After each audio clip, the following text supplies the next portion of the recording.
Is it possible to see your password on PS5, and what can you do if you don't remember your password? So if you don't remember your password, what you can do is to go into the settings, and then you will need to choose users and accounts. Here we will just stay on the account page, and then you want to go into security.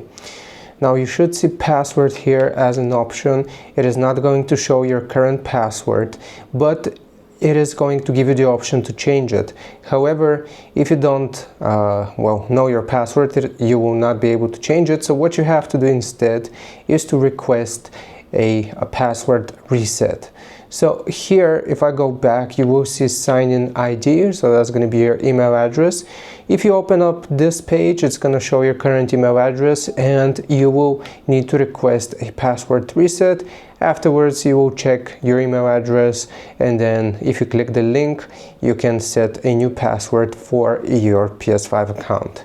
I hope this helps. Leave a like and sub. I'll see you next time.